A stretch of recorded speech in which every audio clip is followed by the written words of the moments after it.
বন্ধুরা, কিছুদিন আগে বাংলাদেশে রয়্যাল এনফিল্ডের 4টে মডেল লঞ্চ হয়েছে। ক্লাসিক 350, বুলেট 350, হান্টার 350 এবং মিটিওর 350। তাই অনেকে নতুন রয়্যাল এনফিল্ডের বাইক কিনতে গিয়ে এই 4টে মডেলের ভিতরে কনফিউজ হয়ে যাচ্ছে যে তার জন্য কোনটা নেওয়া উচিত, বা এই 4টে মডেলের ভিতরে আসলে মেন পার্থক্য কি আছে। তাই বন্ধুরা, আজকে আমরা এই ভিডিওতে রয়্যাল এনফিল্ডের এই 4টে মডেলের ভিতরে আসলে পার্থক্য কি আছে বা আপনার জন্য কোনটা নেওয়া বেস্ট হবে সেই বিষয়ে ভালোভাবে জানবো। তাই আপনি যদি এই রয়্যাল এনফিল্ড বাইক কিনবে ভাবছেন বা রয়্যাল এনফিল্ড লাভার হন, তাহলে শেষ পর্যন্ত অবশ্যই দেখুন। এই ভিডিওতে আমরা সরাসরি এই 4টে বাইকের কম্পারিজনে চলে যাব। তো যাই হোক, প্রথমে বলে দেই, রয়্যাল এনফিল্ডের এই 4টে বাইকে রয়্যাল এনফিল্ডের নতুন ডেভেলপ করা জে সিরিজের একই ইঞ্জিনে লাগানো, যেটা হলো 349 সিসির একটা সিলিন্ডারের এয়ার কুল ইএফআই মানে ইলেকট্রিক ফিউল ইনজেকশন ওয়ালা ইঞ্জিন, যার সর্বোচ্চ পাওয়ার হলো 20.2 বিএইচপি 6100 আরপিএম এবং সর্বোচ্চ টর্ক হলো 27 নিউটন মিটার 4000 আরপিএম। অনেকে হয়তো এই জায়গাটা বুঝতে পারে না যে এত পাওয়ার, এত আরপিএম, এত টর্ক, এত আরপিএম এর মানেটা আসলে কি। মানে পাওয়ার টর্ক তো বোঝা গেল, কিন্তু এত আরপিএম এর মানেটা কি? দেখুন, এখানে যেমন সর্বোচ্চ পাওয়ার 20.2 বিএইচপি 6100 আরপিএম, এর মানে হলো ইঞ্জিনটি যখন 6100 আরপিএম স্পিডে ঘুরবে তখন ইঞ্জিনটি 20.2 বিএইচপি পাওয়ার প্রডিউস করবে। আর এটাই সর্বোচ্চ, মানে এর থেকে বেশি পারে না। এর থেকে কম স্পিডে ঘুরলে এর থেকে কম পাওয়ার প্রডিউস করবে। সেরকম টর্কের বেলাও 27 নিউটন মিটার টর্ক 4000 আরপিএম।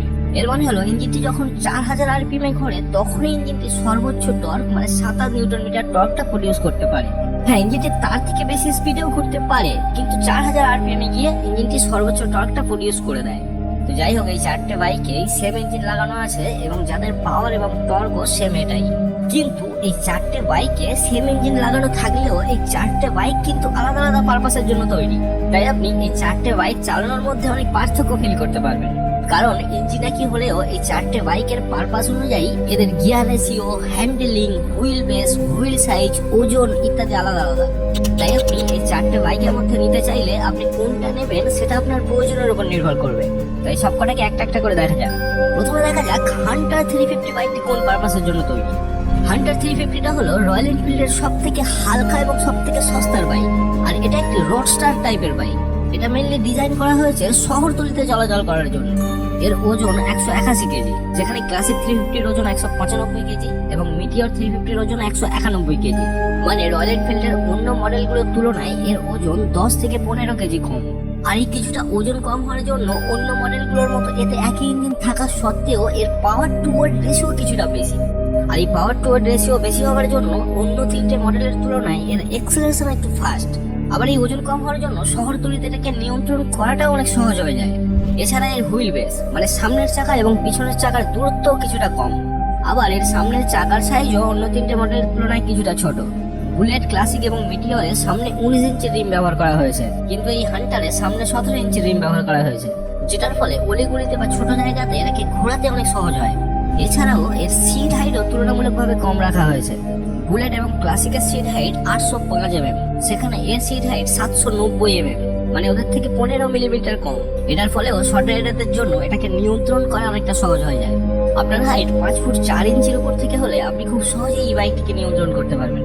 এছাড়াও শহরের ভিতরে এই বাইকটাকে আরো চটপটে বানানোর জন্য এর হ্যান্ডেলটাকেও সেইভাবে ডিজাইন করা হয়েছে।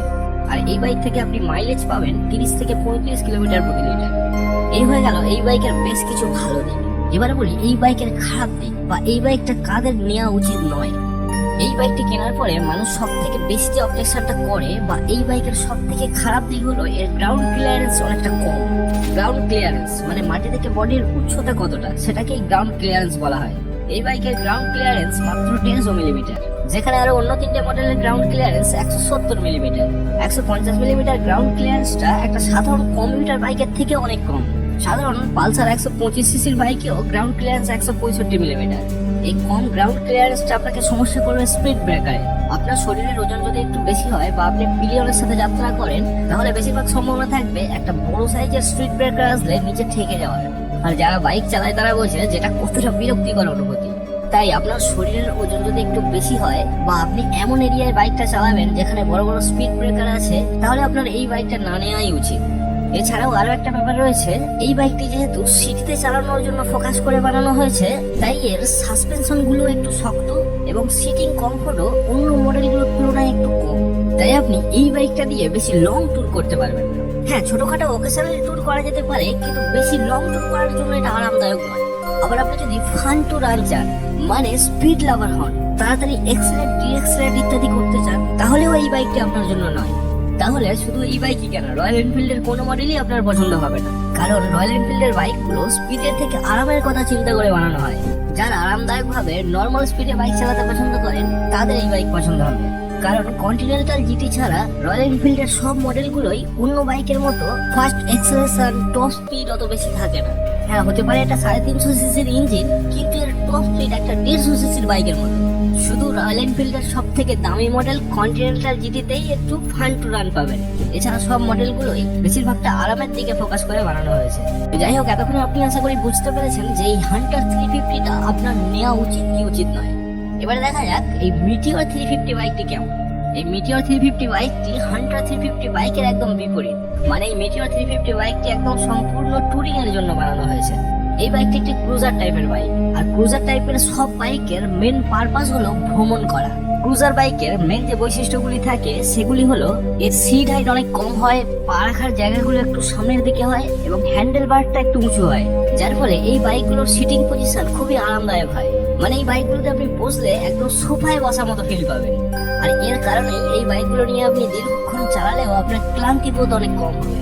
এছাড়াও এর হুইল বেজ একটু বেশি হয়, মানে পিছনের চাকা এবং সামনের চাকা দূরত্ব একটু বেশি হয়, যার ফলে এটা খুবই কমফোর্টেবলি লম্বা টার্ন নেওয়া যায়।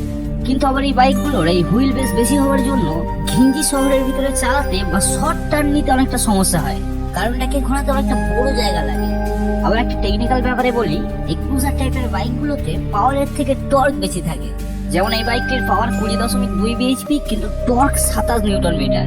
এখানে আমি বাজাজ অ্যাভেঞ্জারের কথা বাদ দিয়ে বলছি, কারণ বাজাজ অ্যাভেঞ্জার ক্রুজার বাইক হলেও ওটা নিয়ে কেউ টুরিং এর জন্য ব্যবহার করে না, ওটাকে নর্মালি কমিউটার বাইকই বলা যায়।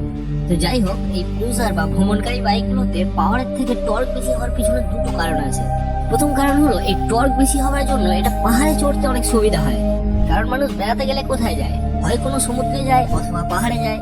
আর পাহাড়ে বেড়াতে গেলে পাহাড়ি রাস্তায় চড়তে পারবে বা পাহাড়ে উঠতে পারবে এমন বাইক তো দরকার। আর এই পাহাড়ে চড়ার জন্য ইঞ্জিনের টর্কই সব থেকে বেশি কাজে আসে। আর এই টর্ক বেশি হওয়ার ফলে দ্বিতীয় সুবিধা হলো বাইকটি গতিতে চলতে চলতে একটু স্লো করলে বারবার গিয়ার কমাতে হয় না। যেমন একটা প্র্যাকটিক্যাল উদাহরণ দিচ্ছি, এই বাইকটি দেখুন। এই বাইকটি একটি স্পোর্টস বাইক R15, আর এই বাইকটি মাত্র 11,000 কিলোমিটার চলেছে। আর এর ফুট পেক দুটো দেখুন, এটা হলো বাঁ পায়ের ফুট পেক এবং এটা ডান পায়ের ফুট পেক। এখানে বাঁ পায়ের ফুট পেকটা দেখুন কতটা ক্ষয়ে গেছে, কিন্তু ডান পায়েরটা দেখুন নতুনের মতো আছে। এখানে এই ফুট পেক দুটোর মধ্যে কোনোটা কিন্তু পরিবর্তন করা হয়নি, বাইক কেনা থেকেই এই ফুট পেক আছে। কিন্তু এখানে এই বাঁ পায়েরটা এত বেশি ক্ষয়ে গেছে কেন? ক্ষয়ে গেলে দুটোই যাওয়া উচিত, ভালো থাকলে দুটোই ভালো থাকা উচিত। এর কারণ হলো বাঁ পা দিয়ে গিয়ার পরিবর্তন করতে হয়, তাই বারবার গিয়ার পরিবর্তন করতে গিয়ে পার ঘষা খাওয়ার ফলেই এটা ক্ষয়ে গেছে। কিন্তু আবার ডান পা দিয়েও কিন্তু ব্রেক মারা হয়, কিন্তু ডান পাটা এতটা ক্ষয়নি, কারণ স্পোর্টস বাইকগুলোতে গিয়ার পরিবর্তনটা অনেক ঘন ঘন করতে হয়। এই ঘন ঘন গিয়ার পরিবর্তন করাটা আপনি হয়তো শর্ট রাইডে তেমন কিছু বুঝতে পারবেন না, কিন্তু আপনি যখন টানা 500 কিলোমিটার 1000 কিলোমিটার বাইক চালাবেন, তখন এই ঘন ঘন গিয়ার পরিবর্তন করতে করতে আপনার বাঁ পায়ের অবস্থা খারাপ হয়ে যাবে। তাই ইঞ্জিনে এই টর্ক বেশি থাকলে এই গিয়ার পরিবর্তন করার পরিমাণটা অনেকটাই কমে যায়, আর এটাও আপনার যাত্রাকে আরো বেশি আরামদায়ক বানায়।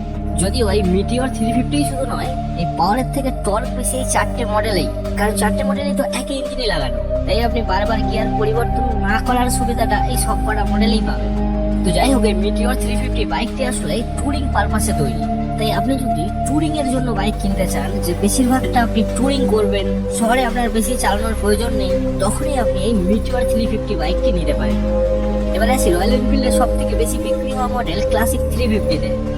এই ক্লাসিক 350 এবং বুলেট 350 এই বাইক দুটি একদম সমান সমান টাইপেরই বাইক বলতে পারেন। আর এই দুটি বাইককে আপনি এই হান্টার 350 এবং মিটিওর 350-র মাঝখানে বলতে পারেন। মানে আপনি যদি বাইকটাকে সমান সমান ব্যবহার করতে চান, মানে সিটিতেও চালাতে চান এবং টুরিংও মোটামুটি করতে চান, তাহলে আপনি এই দুটোর মধ্যে যে কোনো একটা নিতে পারেন। তবে এখানে বলে রাখি, ক্লাসিক 350টা বুলেট 350 থেকে একটু মডার্ন লুকিং এর এবং কিছু টেকনোলজিও এক্সট্রা আছে।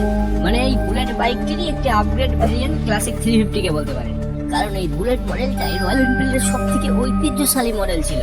এখন আমাদের মধ্যে অনেকেই এমন আছেন যারা রয়্যাল এনফিল্ডের সব মডেলকেই বুলেট নামেই চেনেন। তাহলে ভেবে দেখুন এই বুলেট মডেলটা কতটা পপুলার ছিল বা এখনো আছে। তাই সেই ঐতিহ্যটাকে ধরে রাখার জন্যই এই বুলেটটাকে আগের রূপে নতুন টেকনোলজি দিয়ে এখনো চালানো হচ্ছে। তো বন্ধুরা, আশা করি মোটামুটি আপনি বুঝতে পেরেছেন যে আপনার জন্য এই 4টে মডেলের ভিতরে কোনটা নিলে ভালো হয়। এই ভিডিওতে আমি বেশি টেকনিক্যালি যাইনি, কারণ আমি শুধু সাধারণভাবে এটা বোঝানোর চেষ্টা করেছি যে আপনার প্রয়োজন অনুযায়ী কোনটা নেওয়া ভালো হবে। তাই বন্ধুরা, ভিডিওটি যদি ভালো লাগে একটি লাইক করে দিন। দেখা হচ্ছে পরের ভিডিওতে।